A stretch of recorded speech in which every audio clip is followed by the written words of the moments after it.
Salut, dans la série Armes de destruction massive, aujourd'hui les pistolets Airsoft.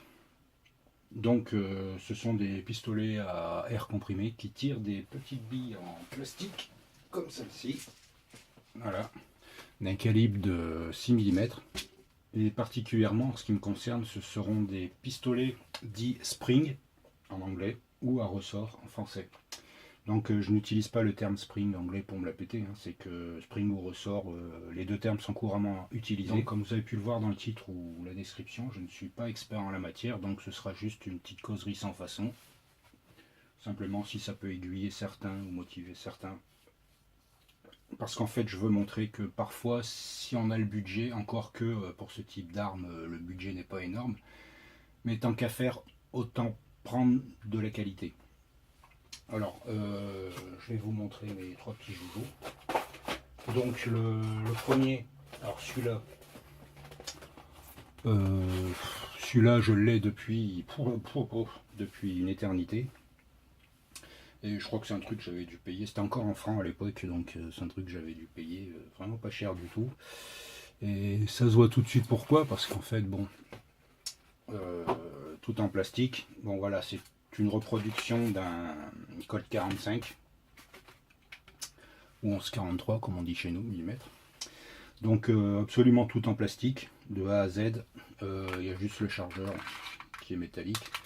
Sinon je vais pas le démonter, mais l'intérieur pareil, hein, c'est que du plastique, tout ça. Mais bon, à l'époque, je le trouvais bien, parce que moi j'ai un petit faible pour les Colt 45, et particulièrement un canon long. Voilà, donc déjà, celui-ci, comme vous pouvez le voir, il a pas mal vécu, hein. L'espèce de peinture à la con là, qui s'est barrée un petit peu partout, quoi. C'est voilà. Donc ça, c'est vraiment un modèle de base de chez base, quoi, hein. Deuxième modèle, voilà. Oui, là c'est une trace de. Il y avait une étiquette avant et j'ai pas fait partir la colle. Enfin bon, bref. Donc c'est une reproduction d'un Walter PPK, on dirait, et l'arme de James Bond. Là pareil, hein, c'est vraiment le truc cheap de chez cheap, quoi, vraiment bas de gamme, tout en plastique de A à Z. C'est même carrément deux parties qui sont vissées l'une sur l'autre. L'intérieur c'est pareil, absolument tout en plastique, aucune pièce métallique, quoi. Même pas le ressort sur celui-là, le ressort est aussi en plastique. C'est un truc que j'ai gagné dans un stand de tir dans une foire à Montélimar. Donc j'ai dégommé tous les petits ballons et voilà, j'ai gagné ça, quoi. Donc bon, c'était bien marrant. Donc voilà. Et ensuite, en comparatif, je vous montre quand même l'emballage. Voilà, c'est le truc tout con, il n'y a pas de marque, il n'y a rien, made in China. Enfin, encore que ça ne veut rien dire, parce qu'il y a beaucoup de modèles qui sont fabriqués en Chine, quel que soit le type d'arme, sous licence d'une marque célèbre. Et même si c'est fabriqué en Chine, ils doivent respecter un cahier des charges de cette marque, justement. Donc ça veut rien dire en fait, made in China. Il faut voir si c'est purement chinois ou fabriqué sous licence. Comme celui-ci, le dernier est le mieux des trois. Celui-là, voilà, c'est lui par contre c'est de la qualité. Vous voyez, fabriqué sous licence Colt. Hein, je vous apprendrai rien, Colt, tout le monde connaît la marque. Donc lui, il est fabriqué sous licence Colt, donc un cahier des charges assez strict et tout, etc. Et lui, bon voilà, c'est un truc de qualité. Déjà, il est tout en métal. Il y a un système, tout un tas de systèmes, système BAX, etc., machin truc. Enfin bon, pour améliorer la portée, la précision, et tout ça. Donc voilà, je vous le montre. Voilà, déjà, lui, ce n'est pas du tout la même chose. Autant les deux autres sont relativement légers, surtout celui-ci. Encore que celui-là, il a un certain poids, mais ça, bon, c'est parce qu'ils ont rajouté de la ferraille dedans pour justement l'alourdir. Alors que lui, il n'y a pas de ferraille rajoutée, quoi. Et la glissière, la culasse, tout est, voilà, c'est en métal. La crosse est en plastique, mais toute la partie du haut, là, la culasse, est en métal. Le canon est en métal, à l'intérieur aussi, enfin, des pièces en métal et tout. Bon, là déjà, c'est quand même, c'est pas la même chose, quoi. Ensuite, au niveau patate, il est donné à 0,5 joules. Même 0,6 avec des plombs légers, ce que j'ai, hein, parce que les plombs vous avez des 0,12 grammes ou des 0,20 grammes, ça c'est en fonction de la puissance de votre arme. Donc là, oui, déjà là, on est dans la cour des grands, quoi. C'est encore qu'il n'est pas trop cher, je me souviens plus du prix, mais pour quelques dizaines d'euros, voilà, vous avez déjà un truc de très bonne qualité, quoi. Voilà, en plus il est magnifique, je vous disais, j'adore les Colt 1911. Donc, comme je vous disais, j'ai particulièrement parlé des modèles à ressort, parce que les 3 modèles que j'ai sont à ressort. Vous avez des modèles qui tirent avec des petites bonbonnes de gaz carbonique CO2 là que vous mettez dans la crosse, et des modèles aussi électriques. Bon là les 3 je les ai pris à ressort. Enfin celui-là de toute façon j'ai pas choisi, je l'ai gagné, on me l'a donné comme ça. Donc c'est très simple en fait, ce sont des pistolets à répétition manuels, car pour le mettre en œuvre, vous mettez les billes là dans le chargeur. Une fois que c'est fait, hop, vous mettez le chargeur et ensuite vous armez. Voilà, il est prêt à tirer. Là je tire à vide, de toute façon c'est pas grave avec celui-là, même s'il pète, je m'en fous. Voilà. Et ça vous le faites à chaque fois que vous voulez tirer. Ce n'est pas un semi-automatique qui tire. Voilà. Je les ai pris parce que vous ne dépendez ni de capsules de gaz qu'il faut aussi acheter en plus, ni de piles pour les pistolets du même genre électrique, ou alors il y en a certains aussi avec une batterie interne qu'il faut recharger régulièrement, donc là aussi bon, c'est un petit peu plus contraignant, bien que je compte m'en prendre un électrique, bon en arme longue un peu plus tard, enfin bon bref.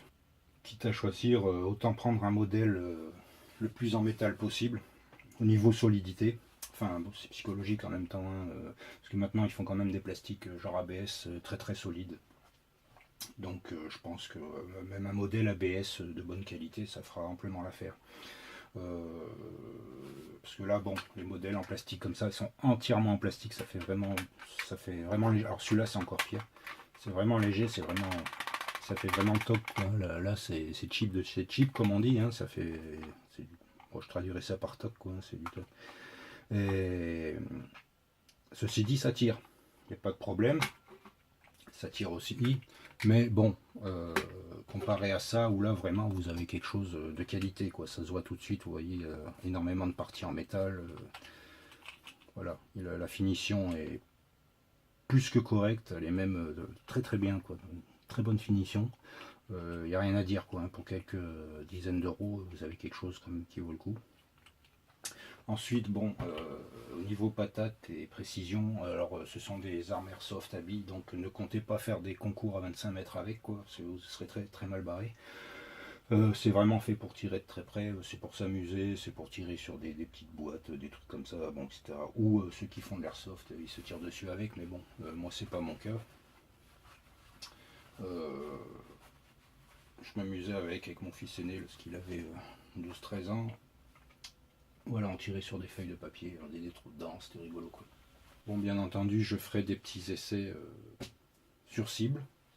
Enfin, si on peut appeler ça une cible, parce qu'en fait, voilà, ce sera la cible. Hein, c'est du carton. Voilà, c'est du carton quand même assez rigide. Hein. Voilà, il ne plie pas facilement, mais bon, vous voyez, c'est très très fin.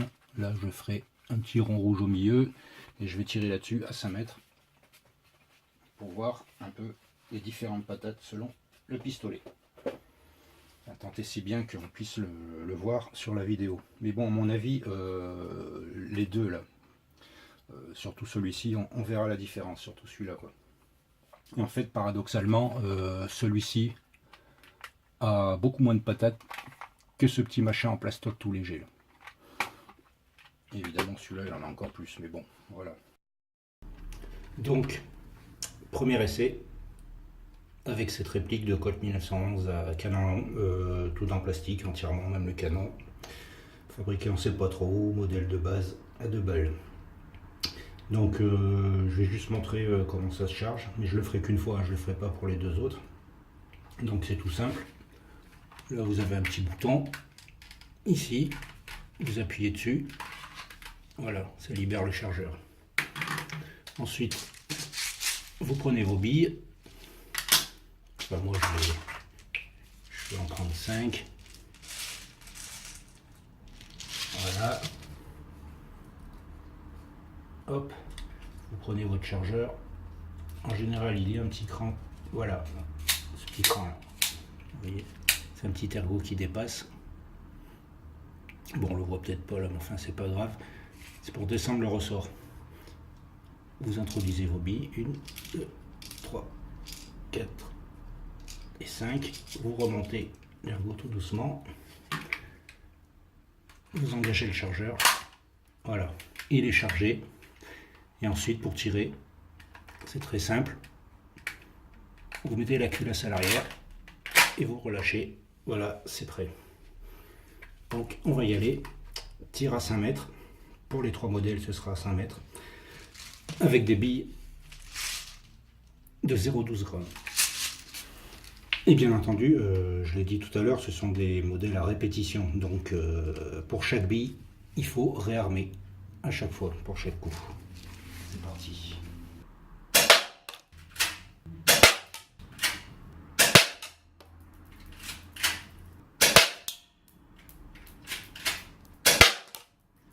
Donc voilà,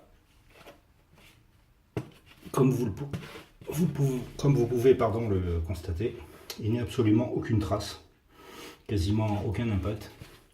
Ça n'a absolument pas de patate du tout. De légères déformations du papier que vous voyez peut-être pas nécessairement. Je vais vous les marquer. Là j'en ai trouvé 4.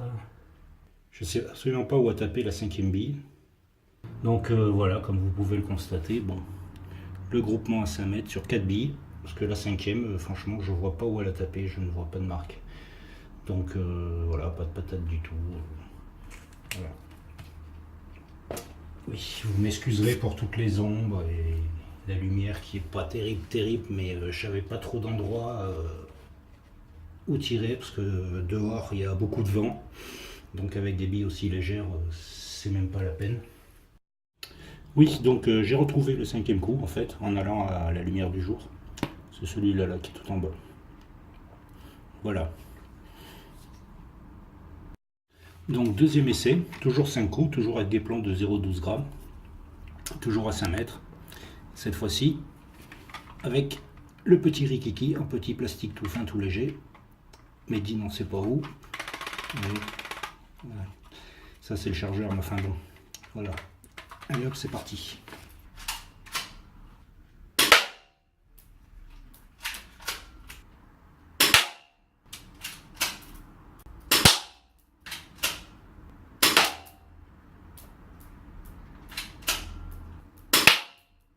On va au résultat. Lui déjà, alors je ne sais pas si ça se constate au bruit, mais il a déjà un peu plus de patate, parce qu'en fait les plombs rebondissaient jusque chez moi là-bas derrière à 5 mètres. Ce qui n'était pas le cas avec le premier, où j'ai retrouvé les plombs, pardon, les billes. Ce qui n'était pas le cas avec le premier, parce que j'ai retrouvé les billes quasiment à 1 mètre ou 2 de la cible. Donc, alors comme vous pouvez le voir, enfin comme vous allez le voir, parce que je vais vous marquer un peu les... Donc voilà, 1, 2, 3, 4, 5. Donc déjà il disperse plus que le premier, mais il a plus de patates, parce que les impacts sont un petit peu plus marqués quand même. Ça fait de plus grosses bosses que le premier, là où ça effleurait à peine le papier, quoi. Voilà. Donc, le plus amusant dans tout ça, c'est de récupérer les billes aussi qui sont dispersées un peu partout. Donc voilà, donc troisième essai, toujours à 5 mètres, toujours avec des billes de 0,12 grammes. Cette fois-ci avec cette réplique de Colt 1911, Cybergun sous licence Colt. C'est parti.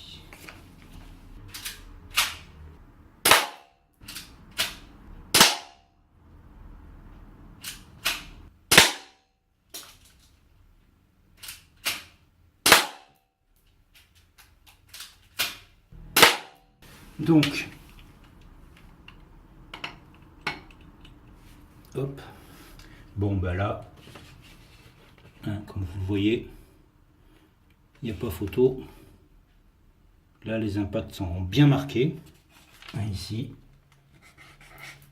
2, vous voyez, voilà, il y a une bille qui était restée plantée dans le carton, elle vient juste de tomber là. Voilà.